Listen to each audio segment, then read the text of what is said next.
And we are back with yet another episode, and we are not doing the most quotable films today. We are doing, because the Academy Awards are right around the corner, a couple weeks away now, our five favorite movies of 2025, which are probably not going to be anything close to what is nominated for last year, but and we may not have hardly any in common, but we will see. So I think I started us off last time. So you want to start with your number five? Okay, my number five is not a movie, it's a documentary. Okay, that's fair game. I almost have one, but it's an honorable mention for me. Uh, Ken Burns did it again. 6-part, 12-hour PBS documentary on the American Civil War. Yeah, American American Revolution. Revolution, I said Civil War, right. Yeah. The American Revolution. Uh, Okay. yeah, in which he explored the founding of the United States. It covers a shift from political clash all the way to a global Mhm. war. Yeah. And he did it using diaries, letters, and scholarly interviews to Mm. tell the stories of everyday people, leaders, and Native Americans, actually. So he like Mm. covered the whole spectrum. It was like really, really interesting. I wasn't bored at all through the whole thing. Yeah, I've been meaning to catch that, and I haven't yet. But yeah, I mean, all his documentaries are great, even if you're not that interested in the subject matter. He really goes a deep dive. I mean, so yeah, that one it does look like it would be very interesting. Of course, the Civil War was great. Yeah, that Everybody. was his first big one. Right. Yeah, yeah. But even like I haven't seen the Muhammad Ali one. I did see the one on Hemingway was really interesting. That was kind of a more recent one, but yeah, I mean, he's he does a good job on every one of them. yeah, and you would think it would get boring of just the way you said that he filmed stuff, which is often just like still images being zoomed in on for a long time, but then some people being interviewed and stuff. So yeah, he kind of is the master of documentaries. Yeah, and So then the Civil War was like just like total pictures going back and forth, and then yeah. it said something about it and stuff. But now he's gone into a thing where he's getting diaries and expert people, you know. Hmm. So it makes it like real interesting. It's like American Revolution that you didn't l- learn about in school, basically. Yeah, In exactly. school, it was boring. You only learned, the major wars, who were the major players. Yeah, the Yeah, highlights, yeah, exactly. the Yeah. highlights, basically. That was it. Yeah, the documentary that I have as an honorable mention is the one about Martin Scorsese. That's also kind of long. I think it's four parts or maybe five. I don't remember, but that was really well done too. It's called Mr. Scorsese. Uh, Yeah, I haven't had a chance to see that one yet. okay, I think you would like it, especially his childhood is interesting growing up in New York City. But I guess I can't remember what decade it was, but that he was essentially surrounded by real mobsters, and some of his movies are based on real guys. And one of his uncles or his friend's uncles or something, he's interviewed, and it's pretty funny actually. But anyway, that's not even on my list. So my number five is Weapons. Have you seen that? Yes, I have. Oh, okay. And I have it as an honorable mention. Okay, yeah. That's horror isn't normally my genre at all, but I had heard good things about it and that it was done in like a different way, which it definitely was. Like I enjoyed the storytelling in different parts where you didn't quite know the end game right away, and you were kind of left guessing, like, how did all these kids disappear? Yeah, each And one of the main characters had their own section, basically. It yeah, got a little weird when, like, they overlapped and yeah, you picked up from where one was left over, or it was in the middle from, where it was left over on somebody, but then, yeah. extended further on. Right. Yeah, exactly. But yeah, and then I don't know, like there's aspects of it that are kind of like, what? Like, can they really live on cans of chicken soup for months on end? That kind of stuff, like the details of it. But I did feel like it was a very entertaining movie and very grotesque at times, and Yeah, sometimes funny too. But yeah, it started off as a murder mystery. Like yeah, all these kids just disappear on the same day, the same time. And they yeah, got like video footage of them leaving the house because, the parents had the Ring doorbell or whatever. right. So Yeah, they had the thing, and yeah. then there's one guy like plotting it out from Mhm. different houses, you Yeah. know, And and of course, yeah, the teacher that got, lambasted, hmm, because all of her students disappeared, everybody thought she had something to do with it, yeah, trying to prove her innocence. So there was all these like different subplots going on. yeah. And I don't want to give too much of it away for anyone who hasn't seen it, but the character of Aunt Gladys, who she is nominated, by the way, for Best Supporting Actress, she was pretty amazing in this, I have to say.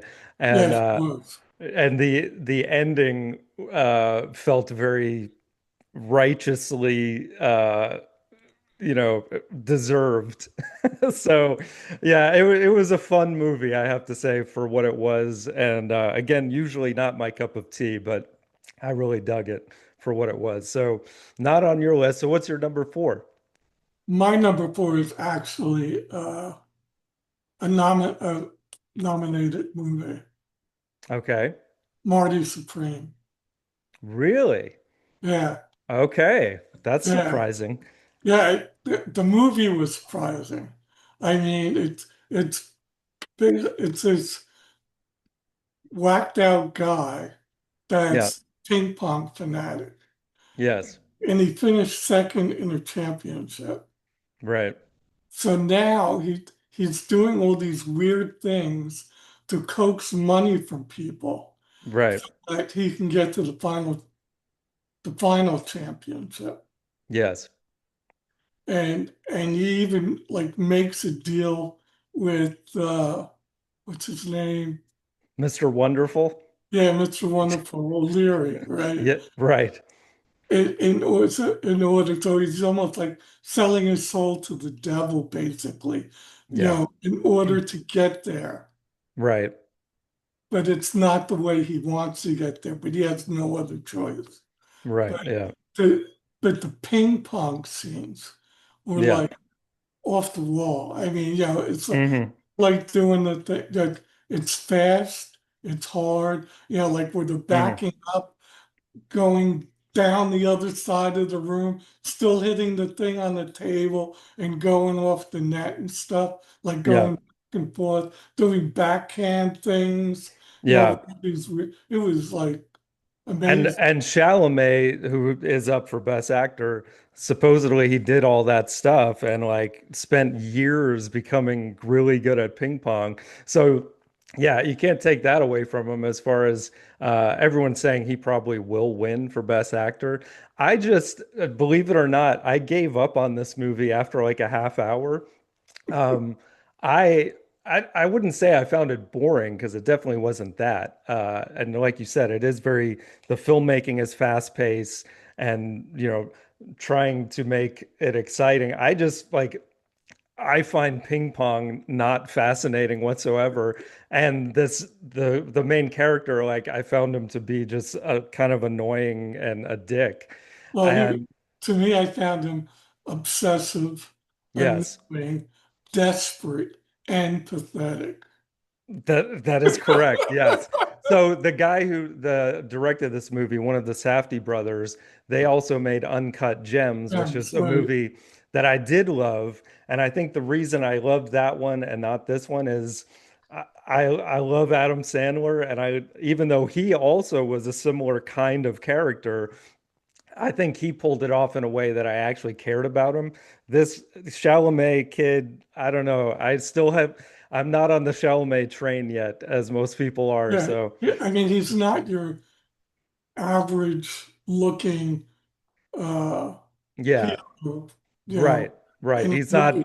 He's He's not like like stringy, he's not mhm. really that good looking. Yes, Yeah. right. Yeah, yeah. So it's That you're leads not, very well into my number four because as he is not classically handsome in the Hollywood sense, um, people love him. But my number four is with a classically handsome guy movie, and that's Jay Kelly. Have you seen that one? no, I did not see Jay Kelly.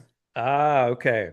It's good. It's Clooney playing kind of a version of himself, I guess, an aging actor who's trying to stay relevant and at the same time uh, trying to reconnect with his daughters. And it's I just felt it was really well done, even though this one I think didn't end up scoring any nominations, but uh, Adam Sandler again. He's in this one, and he's great as a supporting actor. Billy Crudup is amazing in the like 10 minutes that he's in the movie. And I love the back set of Italy, of course, kind of drew me in. The trip that he takes, and so it's like a journey that he's taking physically and on the inside. And I don't know, I really resonated with me. A lot of people said they didn't dig the ending, but I liked it and thought it was kind of powerful even. So yeah, I recommend it since you haven't seen it. And I will finish Marty Supreme eventually because I know at the end, especially, it's supposed to get even crazier with the ping pong stuff. Yeah. But What's um, what's the deal with Mr. Wonderful? okay, yeah, yeah, I've heard about the spanking scene, which sounds intriguing. But yeah, all right, so we'll have to check each other's movies out then. So what's your number three? My number three is also nominated. Oh, wow. Frankenstein, Del Toro, Yeah, director. okay. Yep. This one I only gave it like 5 minutes and I was checked out. Uh,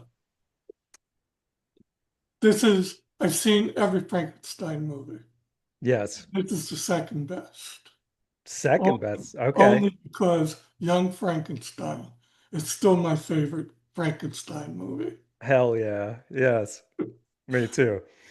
Uh, but in this one, Del Toro was showing the humanity side of the monster.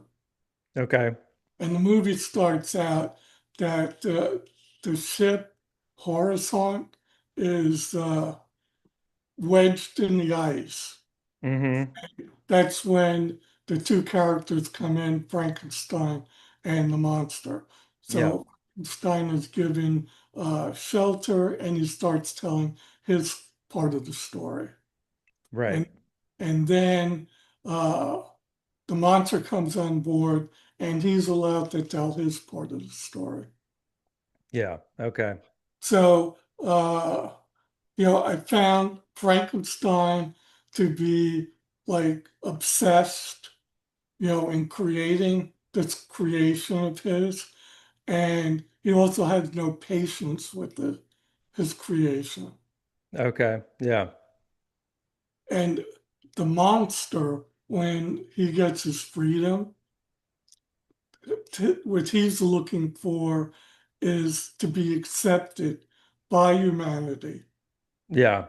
And he needs socialization and freedom, and he tries to get that. Okay. Yeah. So, and it is more closer based to the original um, novel, I think, right? Of Yeah, I mean in it's this movie. it's pretty much got all the scenes that the major scenes that you remember in the Frankenstein movies, Yeah. the building the thing and but it had some unique things like all the equipment and the bed where the monster was lying had to be in silver because, Hmm. pure silver so that, the lightning would come in and, you know, do all these things. Yeah. Uh, but yeah, so for the most part, it was the same as any Frankenstein movie, except for, you know, trying to say that the monster was, human Right. and Right. desired human uh, Okay. qualities, and Yeah. Yeah. accepted. Okay. Well, So it yeah. was a I good mean, take on it. I just like I've never really been into the Frankenstein story to begin with. I do love Young Frankenstein because it's hilarious. But yeah, that plus I guess I'm just not really a big Del Toro fan because like I haven't really loved any of his movies. Some of them I really don't like The Shape of Water. I know you don't like that one either. No, I Um, don't know what that but was. but all his movies like and they get praised for like looking amazing, but to me like they're always so like dark and I don't know, like not like over CGI necessarily, but I don't know, they just don't do it for me. So I didn't give it a chance, but maybe I will. Well, from the monsters story, Hmm. it wasn't dark, Okay. except for the fact that he wasn't, being recognized. The Yeah. time he spent with the blind man, that Hmm. was like really good when he was accepted and actually Okay. was there for a while, you know. Did the blind man make him an espresso? No, no, no, Did he pour hot soup in his lap? no, he Uh, didn't do that either. that scene, man, that's one of the best of all But time. they became good friends. Yes. Okay. Well, cool. Well, now I'm partially intrigued. But okay, so my number three is one that's also nominated and one that I know is not on your list because I believe we've discussed it already. Sinners is my number three. Yeah, I'll let you talk first. I'll let you- Well, so yeah, kind of like weapons. I went into this because I'm not usually again that into horror stuff, and there's not that like many vampire movies that I love. Of course, I do love The Lost Boys, you know that.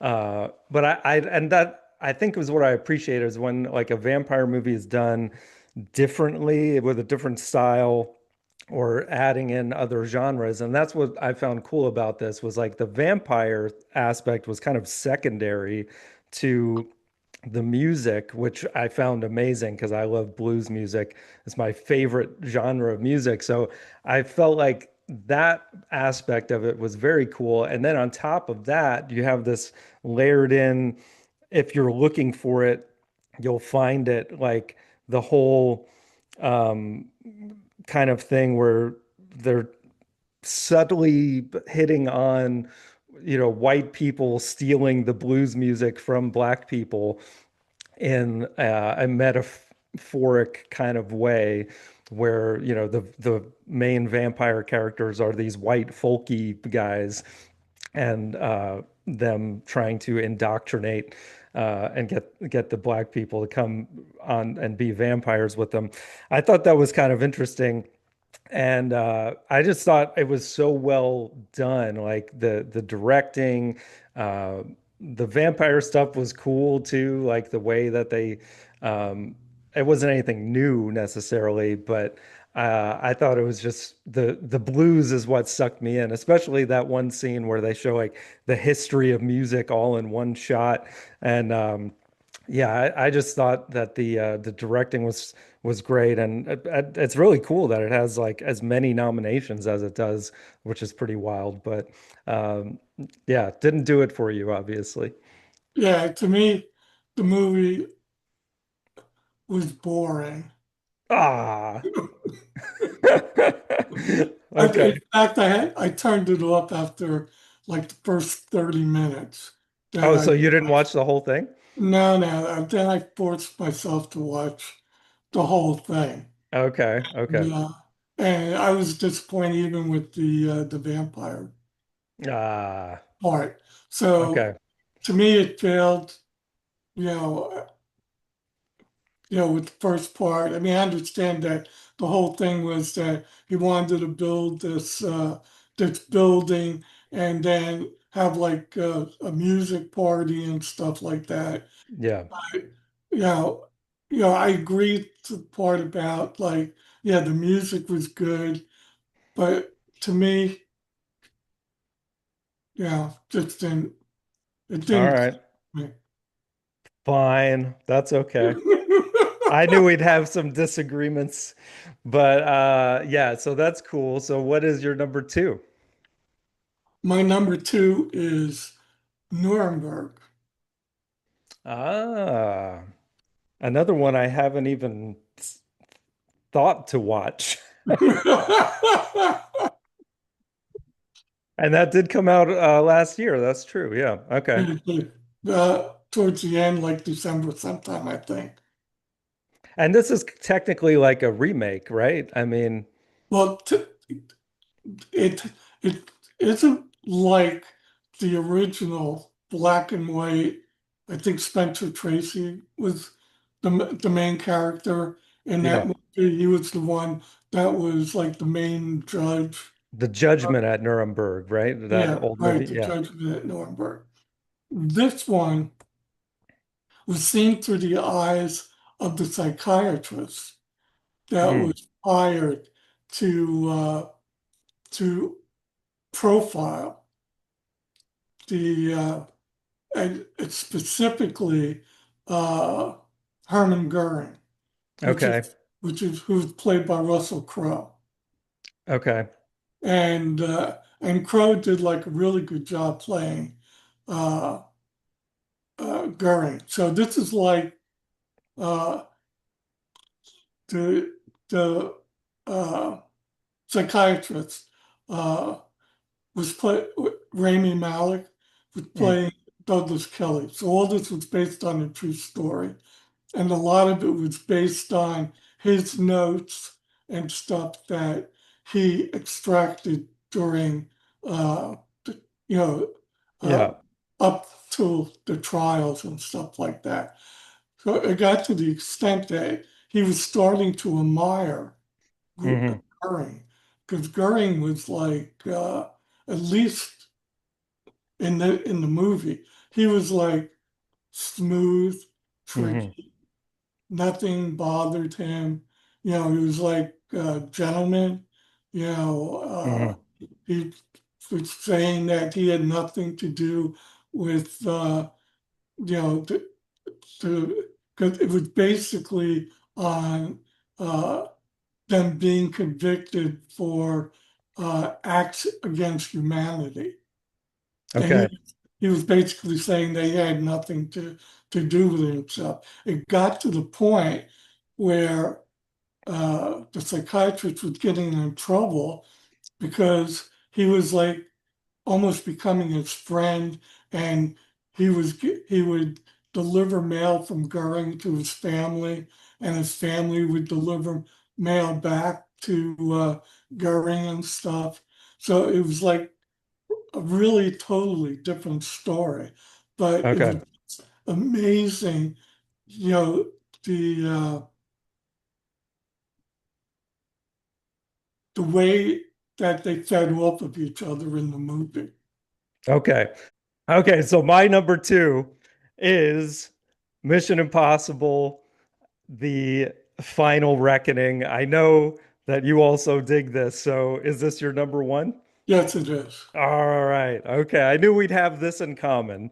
So very good. Yeah. I mean, this whole series is one of the best action series, if not the best at this point. I mean, the plane scene in the second part of the movie, The Final Reckoning, should have gotten an Academy Award. I know. I mean, just crazy. I mean, Tom Cruise is crazy, Yeah, but I mean, yeah, the biplane sequence alone, I had to see it twice in the theater just for that because I was like, I mean, he can somehow continues to top himself.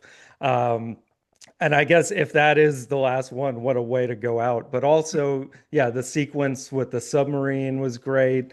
It's never boring. It was a little long, I think, in comparison to some of the others, but it kind of had to be to tie up the story. And yeah, of course, he saves the world yet again. And and, yeah, and Cruise throughout his whole career has never won an Academy Award. incredible. Yeah, Yeah, which I mean, he has been nominated for stuff, but Magnolia, which he should have won for that, but yeah, crazy, man. I mean, this should be you know, it, they never get it quite right at the Oscars, but yeah, I think for sure we're in tune on this. But so my number one, which I know is obviously not on your list because you've already done yours, One Battle After Another, which we've already discussed why you're not a fan and I am on our quotes episode. But which, yeah, just tune into that because we got to wrap this one up anyway. But I love it. It is my favorite of the year, and I think it will win for Best Picture. I won't be surprised. So. the only scene that was worthwhile in the whole movie was the password part. That part is awesome. DiCaprio is so good. Like he needs to be in more comedy stuff because like when he's has to be, especially in that kind of situation where he's just like so he's about to just give up and yeah, that part is great. But I love it throughout. I think it's not boring throughout its runtime. Yeah, I love everything about it. Benicio del Toro's character, I wish he was in it more. Sean Penn is great. It's just fantastic. But yeah, so obviously, yeah, So my other movies that I liked yeah.